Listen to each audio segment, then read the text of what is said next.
My name is Elena Mercer, and I'm 32 years old. I was sitting in my apartment listening to the kind of silence that only arrives after something breaks. Not a loud silence, not an empty one, just the strange, clean quiet that settles over a room after someone has walked out of it and taken their version of the future with them. 2 nights earlier, my boyfriend of 4 years, Adrian, 29, had sat me down on the sofa we picked out together. He had that look on his face, the one people wear when they've rehearsed a speech enough times to mistake it for sincerity. My stomach dropped before he even opened his mouth. "I think we need to talk," he said. Of course he did. He spent the next 10 minutes wrapping the knife in soft language, personal growth, feeling stifled, needing space, wanting to reconnect with himself, wanting to make sure he wasn't losing who he was inside a relationship. It was polished, careful, and detached in a way that made me realize he had probably practiced it alone before bringing it to me. Then came the real line, delivered with a small, pitying smile that made something inside me go cold. "I think we should just be friends. I need some space." There it was. I had imagined many versions of heartbreak over the years, but in none of them did it sound quite so corporate. I should have felt devastated immediately, and I did feel it, somewhere low in my chest, like blunt force trauma. But underneath the hurt was something else. Clarity. This was not a conversation. It was an announcement. He wasn't asking me what I thought. He was informing me of the role he had already assigned me in his next chapter. Still available, still reasonable, still supportive, just without the title. So I didn't cry. I didn't beg. I didn't ask if there was someone else.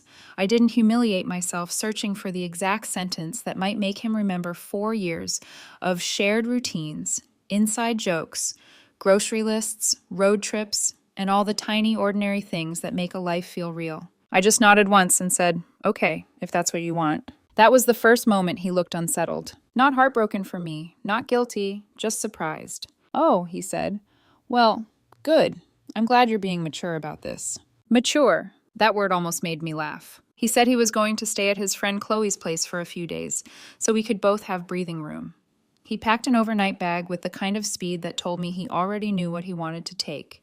Then he gave me an awkward hug that felt more like a formal closing statement than affection, and left. The second the door shut behind him, I stood there in the middle of my living room and let out a breath I hadn't realized I'd been holding. The ache was real. 4 years do not evaporate on command.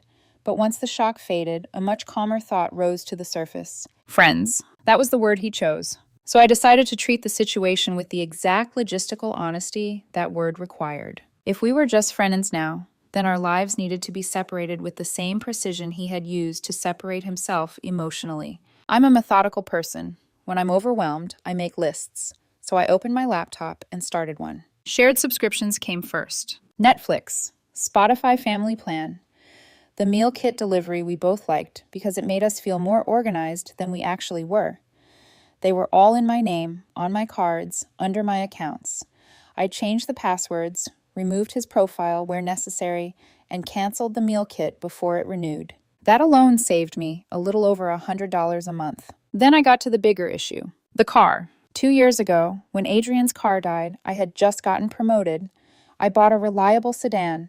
The title was in my name. The loan was in my name. The insurance was in my name. Everything legal and financial about that car led directly back to me.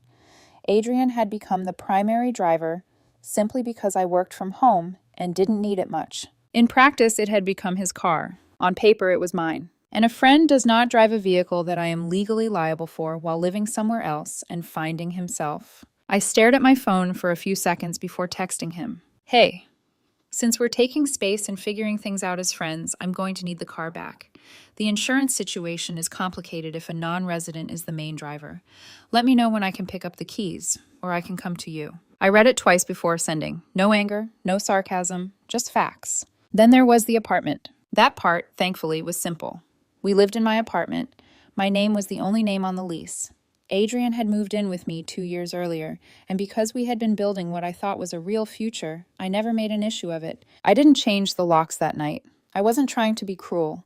I assumed he would act like a normal adult, coordinate a time, and come get the rest of his things. For about an hour, I handled all of it quietly. It didn't feel like revenge. It felt like accepting reality before he could rewrite it into something more convenient for himself. He read my text about the car and didn't respond.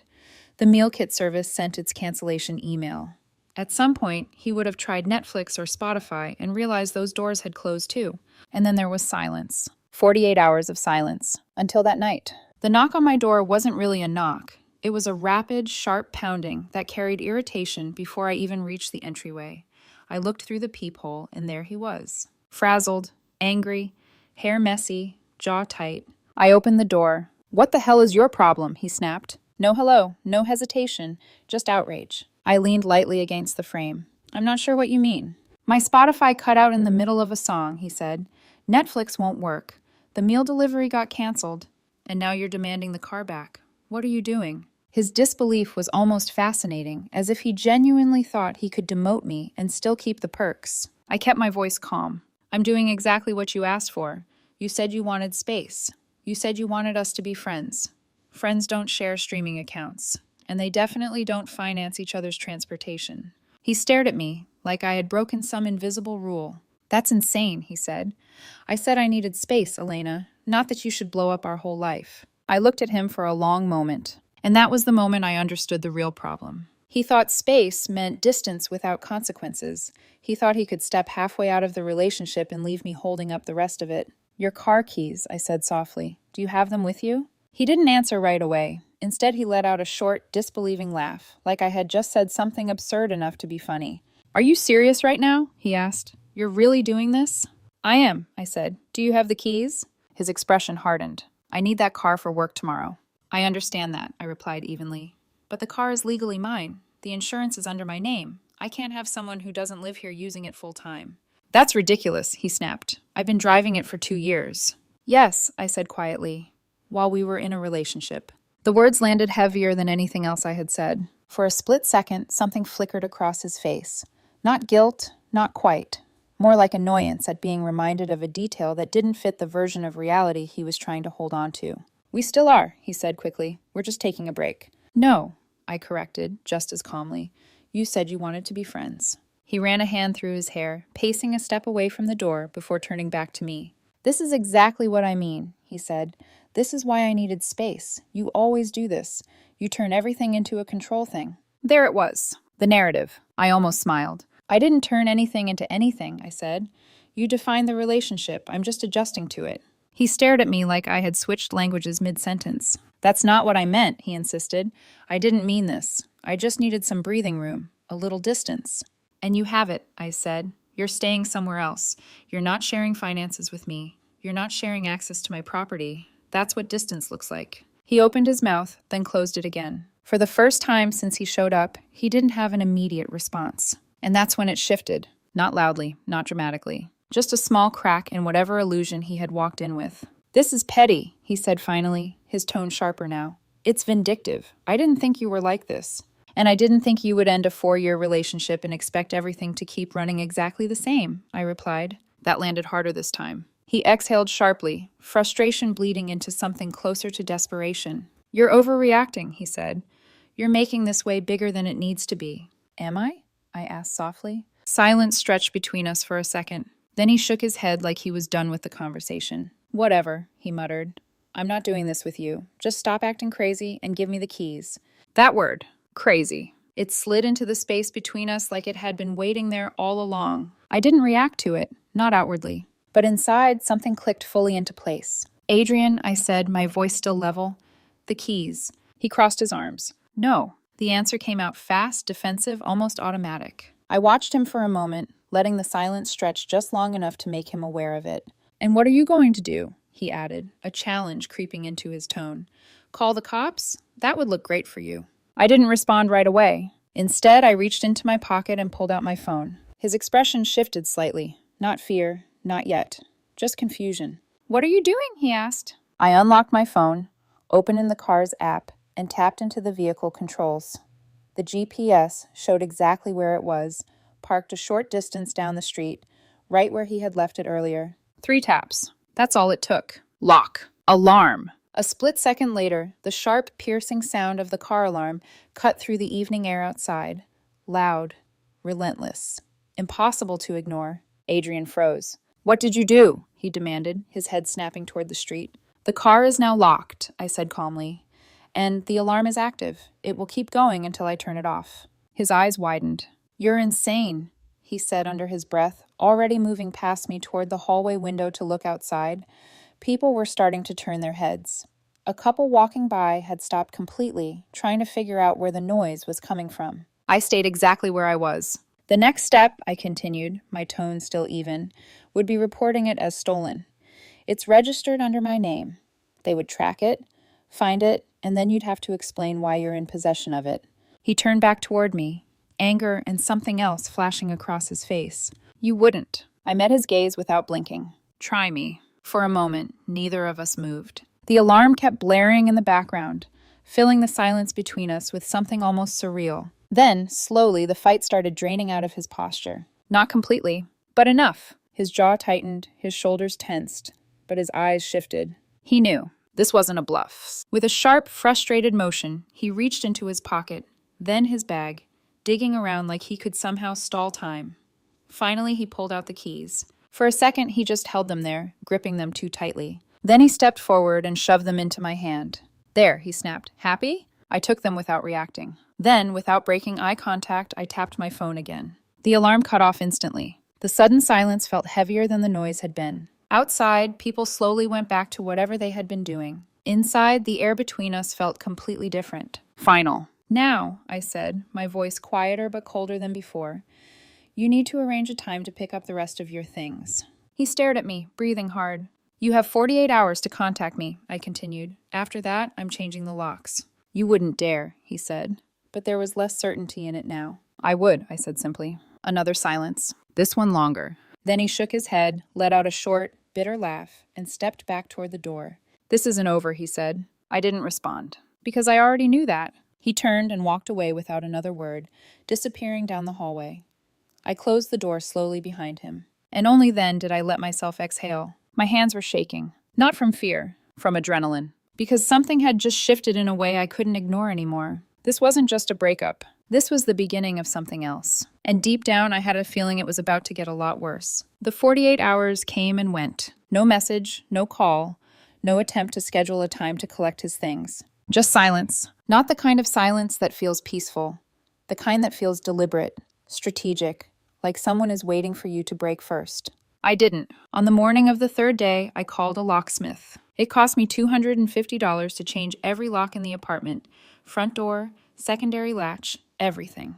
I stood there while the technician worked, watching the old keys become useless in real time. It felt final. Not dramatic, not emotional. Just necessary. After he left, I installed a small security camera in the living room, angled directly at the front door. It wasn't something I would normally do, but there had been a quiet voice in the back of my mind ever since Adrian walked out. A voice that didn't trust how easily he had let things go. That voice turned out to be right. The first move came later that same day. I was in the middle of answering emails when my phone rang. Unknown number. I almost ignored it, but something made me pick up. "Hi, this is fraud prevention from your credit card provider," the woman on the line said. "We're calling to verify a report that your card has been lost or stolen." My stomach dropped. "No," I said immediately. "I have my card." There was a brief pause on the other end. "Thank you for confirming," she replied. "We received a report through our automated system, but some of the security answers were incorrect, so it was flagged for review. We'll add additional notes to your account for protection." I thanked her, hung up, and sat there for a moment, staring at my phone. He knew my details. Of course he did. 4 years together meant shared passwords, shared accounts, shared everything. I had already changed what I could think of, but that call made one thing very clear. This wasn't over. That same quiet voice in my head, the one that had told me to install the camera, got louder. So I spent the next hour locking everything down. Banking, email, two-factor authentication on anything that allowed it, password resets across every platform I had ever shared with him. It felt paranoid, until it didn't. Because 2 days later, things escalated again. I received a calendar invite at work. Mandatory meeting. Subject line, follow-up conversation. My manager Daniel was on it. So was someone from HR, Susan. My stomach twisted into a knot before I even opened the details. This wasn't routine. This wasn't casual. This was serious. The walk to that meeting room felt longer than it should have, every step heavier than the last. I ran through possibilities in my head, trying to understand what this could be about. I came up empty. until I walked in. Daniel was already seated. Susan sat across from him, a laptop open in front of her. Both of them looked careful. Not angry, not accusing, but definitely not relaxed. "Thanks for coming in, Elena," Susan said, her tone neutral and professional. I nodded and took a seat, forcing my hands to stay still in my lap.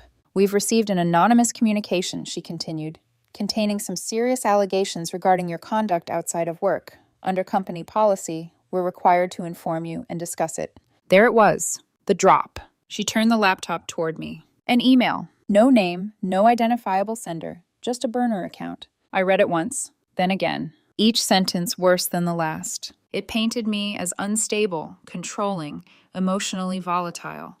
It claimed I had aggressive outbursts, that I was harassing my former partner, that I was unpredictable and potentially dangerous. It was crafted carefully, not dramatic enough to sound fake, not vague enough to dismiss, just enough to plant doubt. My blood ran cold, but I didn't react. Not the way the email wanted me to. I took a slow breath, then looked up at both of them. "Susan," I said, keeping my voice steady, "this is deeply upsetting, but I know exactly where it's coming from." She didn't interrupt, so I continued. "My boyfriend and I ended our relationship last week. It hasn't been amicable. Since then, I've separated our shared finances and reclaimed property that is legally mine, including a car that was under my name. This email is retaliation." Daniel leaned forward slightly. He had been quiet until then. "Elena," he said, "I've worked with you for 4 years. I've seen you under pressure, tight deadlines, difficult clients. You've never behaved in a way that even remotely matches what's described here." That helped more than I expected it to. Susan nodded, taking notes. "Do you believe this situation could escalate further?" she asked. "Is there any risk of this affecting your workplace environment?" I didn't hesitate. "No," I said firmly. "I've already taken steps to secure my home and my accounts. This was an attempt to intimidate me. It won't work, and it won't impact my job." Another pause. Then Susan closed the laptop. "Given your work history and Daniel's input, we're treating this as a malicious personal matter," she said. "We'll document it, but we don't see a need for further action at this time." Relief came in slowly. Not all at once, but enough. I thanked them both, stood up, and walked out of that room feeling shaken. Because that had been targeted, calculated. He hadn't just tried to inconvenience me. He had tried to damage my reputation, my income, my stability, and that changed everything. That night, I was lying in bed, scrolling aimlessly through my phone, trying to quiet my thoughts, when at 11:07 p.m., I got a notification. Motion detected. Front door camera. My heart immediately started pounding. I opened the app, and there he was, Adrian, standing outside my apartment door. He looked different, less composed, less controlled. There was something restless about him now, something unsettled. I watched, barely breathing, as he reached into his pocket and pulled out a key. My old key, the one that no longer worked. He slid it into the lock, turned it. Nothing. He tried again, and again, each time a little more forceful, a little more frustrated. Then he stopped, and just stood there, for almost a full minute. Not knocking, not calling, just staring at the door like he was trying to will it open. A chill ran down my spine, because that wasn't concern. That wasn't someone checking on me. That was someone expecting access. Finally, he stepped back, looked around the hallway once, and walked away. I didn't move for a long time after the screen went dark. Then I replayed the footage, saved it, backed it up, because in that moment, something inside me shifted completely. This wasn't about being the bigger person anymore. This wasn't about maturity or grace or ending things cleanly. This was about protecting myself, and I knew exactly where to start. His parents. I stared at my phone for a long time before typing the message. His parents were not the kind of people you casually pulled into relationship drama. They were practical, direct, the kind of people who believed problems should be handled privately and cleanly. They had always treated me with respect, more than that, with quiet trust. Which is why I hesitated, because what I was about to do would break whatever version of the story Adrian had already given them. But then I thought about the email to my workplace, the attempted credit card report, and the footage of him standing outside my door at 11 at night trying to get in without calling. And the hesitation disappeared. I opened my messages and found his father's contact. Then I typed, "Hi, Mr. Carter. I hope you and Mrs. Carter are doing well. I wanted to reach out because Adrian and I have ended our relationship. I'm currently making arrangements to sell the car, and I wanted to return the $5,000 you both contributed toward it. It doesn't feel right for me to keep it under the circumstances. Please let me know the best way to transfer it back to you." I read it once. Simple, respectful, factual. Then I hit send. My phone lit up less than 5 minutes later. Call incoming. Mr. Carter. I took a breath and answered. Elena? His voice carried immediate confusion. What are you talking about? Adrian said you two just had a small disagreement. Of course he did. I understand why he might say that, I replied carefully. But that's not accurate. There was a pause on the line. A long one. Can you explain? He asked. So I did. Not emotionally. Not dramatically. Just clearly. The breakup. The let's be friends conversation. The car. The subscriptions. The confrontation. The HR email. The attempted entry. I didn't embellish. I didn't speculate. I simply laid out the sequence of events exactly as they had happened. When I finished, there was silence on the other end again. He exhaled slowly. Do you have proof of the door situation? He asked. Yes, I said. I installed a camera after he left. I can send you the footage. Another pause. Then his voice came back tighter this time. No, he said. Karen and I will come down. We need to see this in person. The tone had changed. Not disbelief. Not yet. But something closer to concern. We'll be there tomorrow, he added. I agreed, ended the call, and set my phone down. The shift had started. The next day, right on time, there was a knock at my door. A normal one this time. Measured, controlled. I opened it to find Mr. and Mrs. Carter standing there. They looked tired, worried. Karen gave me a small, polite smile, but her eyes were searching my face like she was trying to find something she could hold on to. Thank you for seeing us, she said softly. Of course, I replied, stepping aside to let them in. They walked into the apartment slowly, taking in the space. I could feel the tension sitting just beneath the surface, uncertainty pulling them in one direction, loyalty to their son pulling them in the other. We sat down. No small talk. No easing into it. Karen spoke first. He's very upset, she said carefully. He said things got misinterpreted. I nodded. I understand, I said. That's why I wanted to show you instead of just telling you. I reached for my laptop, pulled up the footage, and pressed play.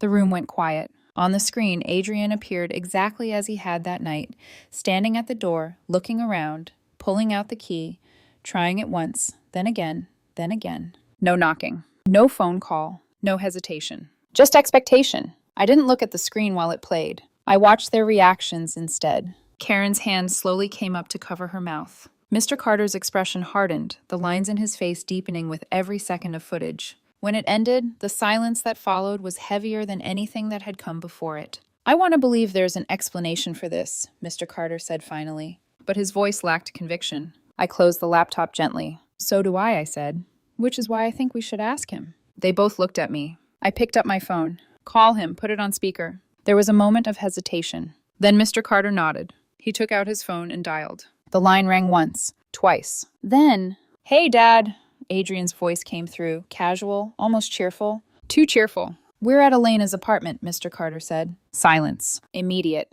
Sharp. "What?" Adrian said. "Why?" Mr. Carter didn't soften it. "She's shown us a video of you from last night trying to enter her apartment using a key.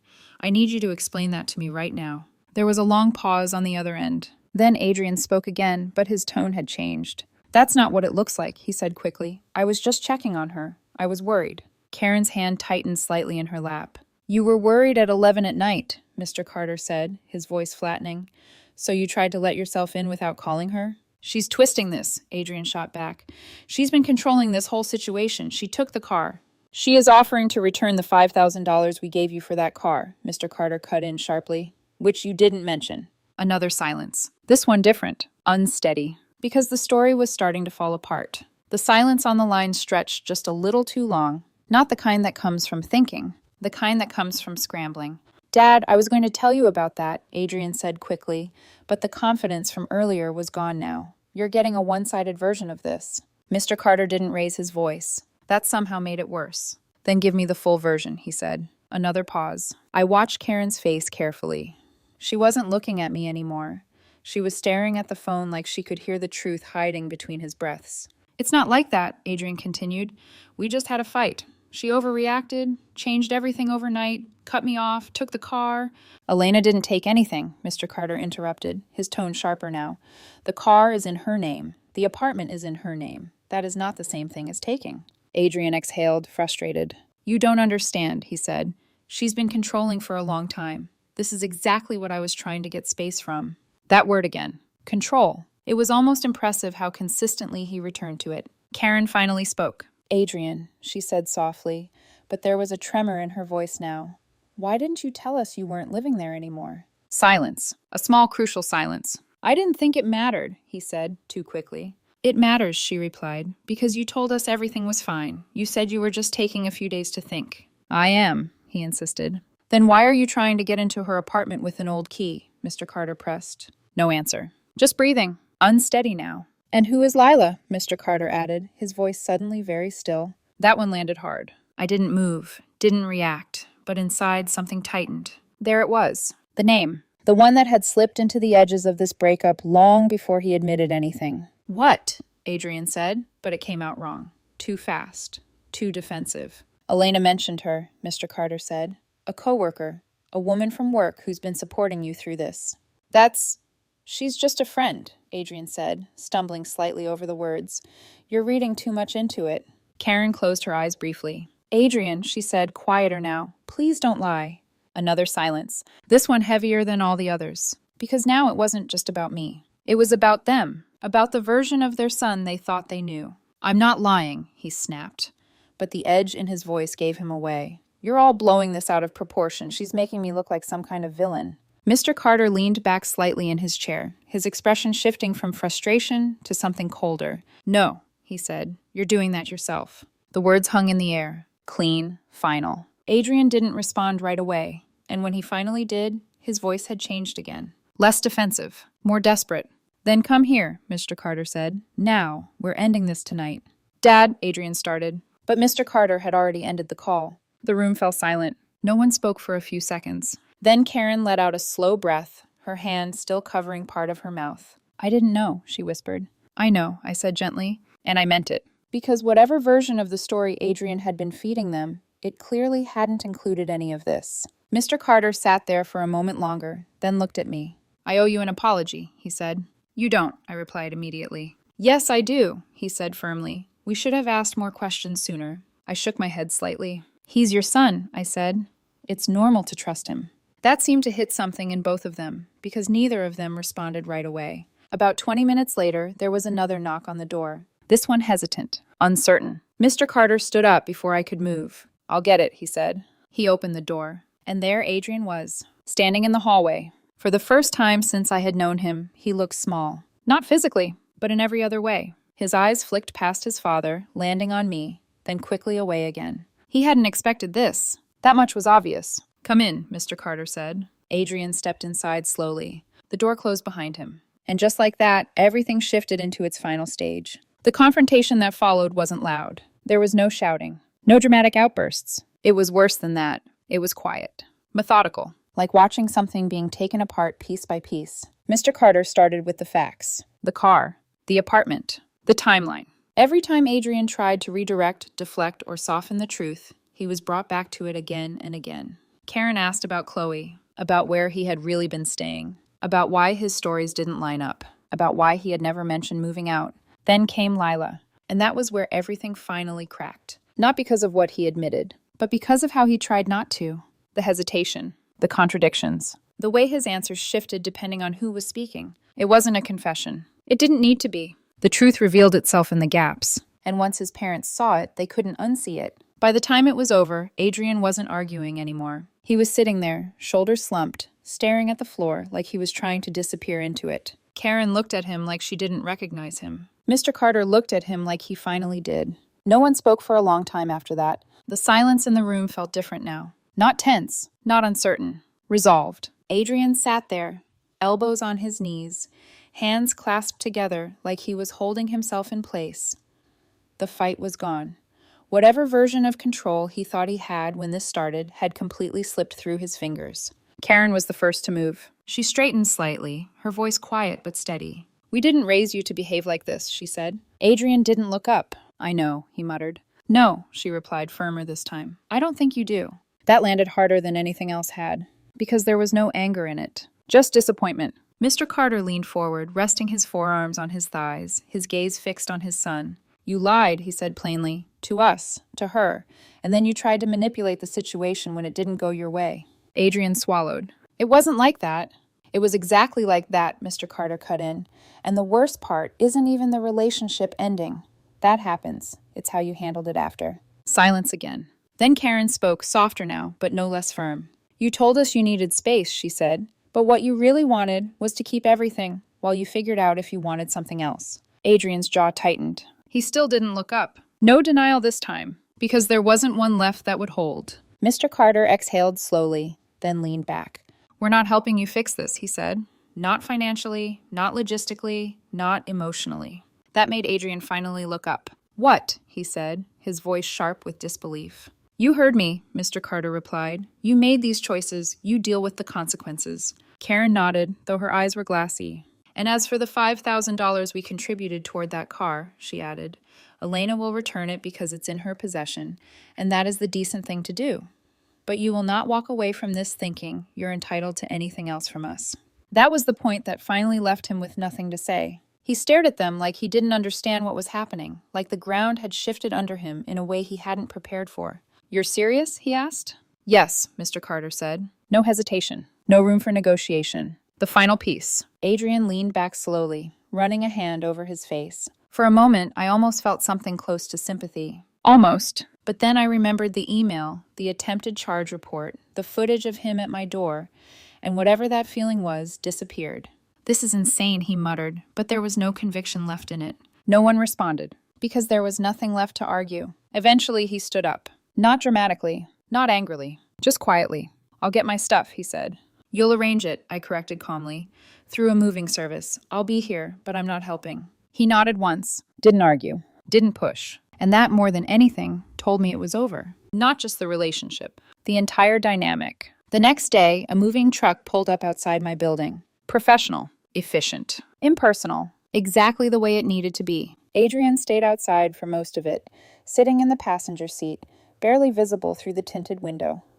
He didn't come up, didn't try to talk to me, didn't look for another confrontation. His things were packed, carried out, and gone within an hour. 4 years reduced to labeled boxes and furniture wrapped in plastic. Just like that, the apartment felt different after. Not empty, clear, like something heavy had been removed that I hadn't even realized I was carrying. The car sold about 2 weeks later. It took a few offers before I accepted one that felt fair.